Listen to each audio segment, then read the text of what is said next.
This is KM Weiland, and you are listening to the 500th episode of the Helping Writers Become Authors podcast. This episode of Helping Writers Become Authors is brought to you in partnership with Podtone. If you're a podcaster who's struggling or unsure about your recording quality, or if you need help editing, mixing, or mastering your podcast, Podtone is a team of producers and professional audio engineers dedicated to providing budget-friendly, customizable solutions for podcasters. In addition to mixing the sound every week for my podcast, they've worked with me to make it sound better in many ways. So if you're interested, you can visit them at podtone.com or drop them an email at info@podtone.com to get started today. So this is the 500th episode of the Helping Writers Become Authors podcast. That's crazy for me to even think about, and even more crazy to think about because I know so many of you who have either been with me from the beginning or who have gone back to catch up on every episode. Crazy. Thank you so much for listening for all these episodes.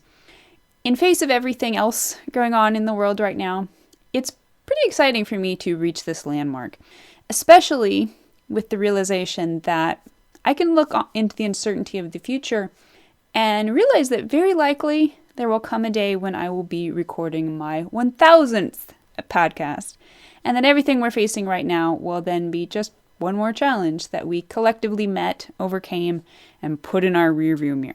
So here's to episode 1000. I was originally going to mark the 500th episode by restarting my video episodes as a special way of officially launching my Patreon page.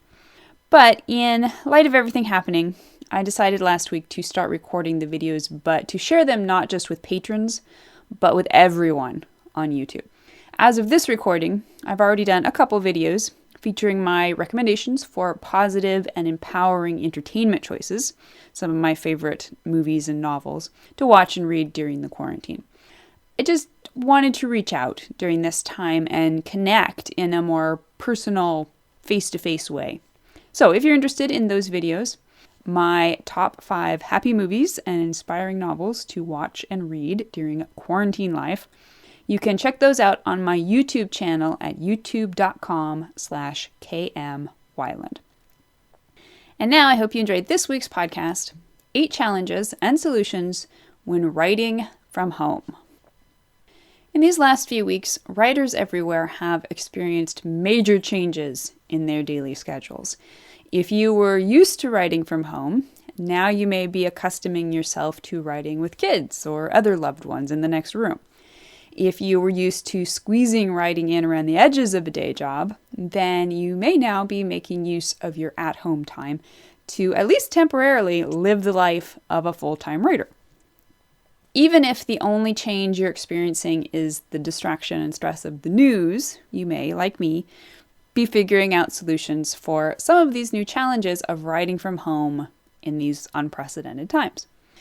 The good news about being writers is that we not only have built-in self-entertainment for the duration of the quarantine, we also get to entertain ourselves in ways that are purposeful to ourselves, meaningful to others, and perhaps even eventually profitable. The less good news is that writing from home, amazing opportunity that it is, can be challenging even at the best of times. So just in case you're trying to figure out a new schedule for your days, or perhaps just struggling with getting your head back in the game, I hear ya. Today, I wanted to share some of the top solutions I've learned during my years as a full-time writer. The last year in particular challenged me and stretched me in ways I'm now profoundly grateful for, since I was able to learn and implement some crucial habits that are now helping me cope with life in the time of coronavirus, which is the title of my next book. Just kidding. Even though the global situation right now is hardly ideal, this is still a time during which an incredible number of people will be given the opportunity to experiment with the dream of being a full-time writer. Maybe you've already tapped into some of the awesome parts of this, but particularly in light of the stress and uncertainty we're all facing, I'm betting you've also probably found yourself neck deep in some of the more challenging bits. The need for self-discipline, the isolation, the lack of accountability, the frustration of stories that aren't working, the very real urges toward procrastination, all these things and more can interfere with your ability to capitalize on writing from home. Now, let me start by saying there's a time and a place for lying on the couch and processing how the world and our lives have changed so rapidly. Self-care should be a priority for all of us, and writing may not be at the top of your self-care list. If that's so, don't beat yourself up. We're all under enough pressure as it is right now. It is love that drives out fear, and that starts with loving ourselves. But for many of us, one of our best self-care tactics will be the writing. As Christine Henneberry shared in her recent post, 5 ways writing can help you calm down, it might seem a little weird to think about writing at a time like this, but it isn't silly or frivolous to try to keep yourself calm and grounded by sticking to or creating a routine. If you are calm and grounded, you will be much more likely to be able to make good decisions and to take care of yourself and your family. Christine talks about how writing right now doesn't have to be a full daily regimen focused on churning out thousands of words. It might just be a journal entry or morning pages. You will know what is right for you. Whatever the case, here are my top 8 tips for creating a solid daily writing routine. This reflects my usual routine, which I have consciously built to support me not just in doing the actual writing, but in helping me feel like writing every day. It's ultimately a routine that is more about the not writing stuff than the writing stuff. But I think we all know the hardest thing about writing isn't the writing itself, but the getting into the writing headspace part. And that's more true now than ever. So if you're struggling with any part of your writing, or honestly with anything else you're trying to accomplish during this period, give the following a try. Tip number 1, start with the right morning routine. This is crucial. We all have different preferences for how we start the day. Some of us hit the ground running. Others take a while to get revved up, such as myself. Some of us like to start out with our writing. Others prefer to schedule it later in the day. Whatever the case, your entire day will be affected by the success of your morning routine. My top 3 tips are wake up at the same time every morning. Our bodies crave homeostasis. Our circadian rhythm sets itself by the time at which it sees daylight each morning. So the more regular your sleeping and eating schedule, even on weekends, the better. Your body and your mind will thank you and repay you. Second tip is eat a healthy breakfast as soon as possible. Eating right away keeps your hormones from crashing, which helps fend off anxiety and depression later in the day. I prefer healthy proteins and fats, a baked egg with cheese, a small bowl of yogurt, and an apple. First thing I do when I get out of bed is go to the kitchen, preheat the oven, and stick the egg in to cook. By the time I've finished my other morning prep, my breakfast is ready to eat. It's just a part of my routine now. I never have to wonder what to cook or feel guilty for making do with a too small breakfast or a less than healthy breakfast. Nor do I have to spend more than 3 minutes prepping it since I always keep grated cheese in the fridge. And finally, open your curtains first thing. We need to see the sky these days. We need as much of nature's healing light as we can get. Go around your house and open every curtain you closed the night before. Then park yourself in front of a window for whatever's next on your schedule. So those 3 things are my morning must-haves. Beyond that, everyone's preferences will vary. What's most important is finding a rhythm that helps you optimize the day to come. For me, this involves a short time of sitting, looking at the view beyond my deck, and eating breakfast. I follow that with at least 30 minutes of yoga before making coffee and fitting in some morning reading or research. I finish my morning routine with a walk in the woods. Even if you live in the city, I encourage you to get outside as much as possible. If you're unable or uncomfortable walking where you might encounter others, definitely keep your 6 feet of social distance. You might at least spend time sitting in the sun on your front step or maybe just standing in front of an open window for a while. Nature remains one of our most healing forces. Tip number 2, choose the right time to write. Full-time writing actually isn't as full-time as it sounds, especially if you have other business to take care of, emails, social media, stuff from your actual day job, homeschooling your kids, etc. The writing is only part of your daily to-do list. You may also have multiple projects in various stages of completion. These days, my workday is divided between fiction writing in the morning, email and business stuff in the early afternoon, and on certain days, nonfiction writing in the late afternoon. Whatever your writing to-do list, one of the most crucial challenges is figuring out which time of the day is best for each task. I wrote about how figuring this out was crucial for me and how implementing my new schedule was one of my top goals for this year. Largely, the challenge here is to organize your day so your energy is optimized to each task. Do the work that requires the most mental oomph at your best time of the day. Which task actually is the most energy demanding may not be what you initially assume, so implement some trial and error until you find a maintainable flow to your day.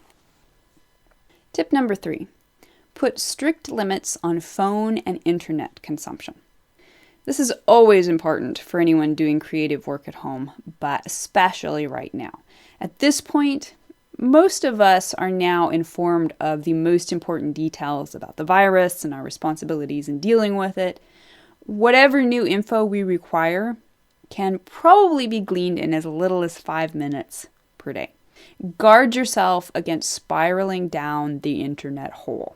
Potential anxiety triggers aside, time spent browsing the internet is time not being spent writing. Put your phone in the other room. Unless you absolutely need to be available for others, turn on airplane mode while writing. While on your computer, discipline yourself not to browse for anything but the most necessary information. If you're struggling, turn off the internet during writing or install an extension that limits your ability to access certain sites such as Twitter and Facebook. Limiting social media during this time can feel even more difficult than usual, but it's much better to schedule the times you connect with people and to connect in a controlled way that shields you from unnecessary anxiety triggers or overload. Tip number 4, fill your well and be kind to yourself. Almost all of us are feeling stressed, or perhaps even sick, to one degree or another. Although this quarantine is the perfect opportunity to create good habits and discipline ourselves to improve our writing lives, it is not the time to beat ourselves up or force ourselves to do tasks for which we really don't have the energy or motivation. Be honest with yourself. Is your resistance to writing today just the usual urge for procrastination? Or is it because you really need to chill and let your body process its tension? Just as important as outputting is inputting. Writers must fill the well if we're to draw the bucket. You may find this quarantine period time more suited to well filling than to massive productivity. Or you may find you need a balance of both, rest and work. So listen to your body, listen to the tension in your chest and your stomach, the stiffness in your jaw and neck, the tears that are always close to the surface, the racing thoughts that just won't settle. Everything you're experiencing may be telling you to write. But it may also be telling you to go read a jolly new novel or watch something that makes you laugh. Be kind and do what's right for you at any given moment. Tip number 5. Nourish and exercise your body. Even though we're all hyper aware of our health right now, we may also be craving loads of comfort food. Aside from the pressing health concerns of the moment, it's important to remember your brain is a part of your body. If you want your imagination and your word skills to show up during writing time, then you need to keep your entire body in tip shape. This starts with eating a healthy, nourishing, and regular diet.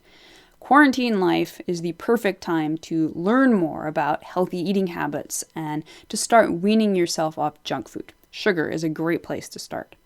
Same goes for exercising. Choose your flavor. For me, yoga and walking outside have been transformatively positive. Tip number 6, forget breaking bad habits and just create good ones. So this is something I've realized lately. I stink at breaking bad habits. The more I try to quit whatever it is, the more compulsively I do it. But when I instead try to channel that compulsive tendency into a better habit, suddenly I'm back in the driver's seat. This is a useful tidbit in just about any area of life, but definitely when it comes to creating solid work from home skills. Were you planning to write today, but now Netflix is calling and you're pretty sure it's mere laziness than a genuine need to rest? Try promising yourself that you'll schedule a movie into your evening routine so you can focus on writing now. Another useful trick, which I heard on John Tesch's awesome Intelligence for Your Life radio program, is to disperse compulsive and unwanted thoughts, whether they be cravings or anxiety, by visualizing a flock of birds spiraling up into the sky. Try it. It works great for breaking up thought patterns, but you do have to follow up by redirecting your subsequent thoughts in a disciplined way. Tip number 7, schedule time to connect with others. One of the reasons now is a prime time for getting more writing done is because we're not around people as much, unless, you are. But we need to connect more than ever, whether you're at home with your family, staying with friends for the duration, or living alone. Be proactive in scheduling your together time. Let people and yourself know when you'll be hanging out, whether in the living room, on Skype, or a Netflix party. And that way you can enforce your writing boundaries both to yourself and to others without feeling like you're missing out on the crucial nurturing of FaceTime. Tip number 8, end with the right evening routine. Finally, make sure you end the day on a positive note. For some, this may be your best writing time. For others, like me, this is a needed wind-down time before bed. Whatever the case, this is your setup for tomorrow's success. Try to go to bed at the same time every night. For many of us, this is even harder than trying to get up at the same time every morning. But disciplining ourselves to maintain a regular bedtime that allows for at least 8 hours of sleep, I seem to do best on 8.5, can make all the difference in our daily health and energy. Log off the internet as soon as you reasonably can. After supper, I check email one last time, then turn off the computer for the rest of the evening. I don't need anything messing with my head at this point, whether it's an email, a tweet, or a news article. Whatever it is, can wait until morning. And shut down the screens as soon as you can. If you watch TV in the evening, at least do it without your phone in your hand. And this is a good habit since it helps ward off internet brain. But putting aside the phone also helps you avoid anything disruptive to your sleep. It also prevents the brain confusion that comes from your device's blue light. If you do watch, read, or scroll, naughty, before bed, at least try to use blue light inhibitors, which may be built into your device or which you can wear as stylish glasses, so your body doesn't get confused about the fact that it's nighttime. And save your most relaxing and fun stuff for right before bed. This is the perfect time to get your reading in, to hang out with loved ones in the living room or on Skype, watch a movie, or take a bath. Choose something both rewarding and relaxing, because at this point, you earned it. Self-care often seems self-indulgent, but it's not, and especially right now. Rather, it's a crucial foundation for everything we do throughout our day, whether that's cooking meals for family, bolstering our own spirits so we can bolster others, or maybe even writing a book that changes our wonderful, insane, frightening, amazing, one-of-a-kind world for the better. And I would love to hear your opinions on this. What challenges and solutions are you discovering while writing from home? If you'd like to be part of the Word Player community over on my site and join in the conversation on this subject, be sure to stop by the website at helpingwritersbecomeauthors.com. You can always find a transcript of the most recent podcast and add your voice to the discussion by visiting the first post on the site's homepage. And don't forget that if you're looking for an older post, you can always find those by putting the podcast title in the search field at the top of the right-hand column. If you enjoyed this podcast, you can subscribe on Apple Podcast, Spotify, and Google Play, or whatever your favorite podcast platform may be. And if you'd like to support helping writers become authors, I would totally appreciate it if you'd consider taking the time to leave a quick rating or review on your site of choice. Thank you so much for listening to the Helping Writers Become Authors podcast, and be sure to check back again next week.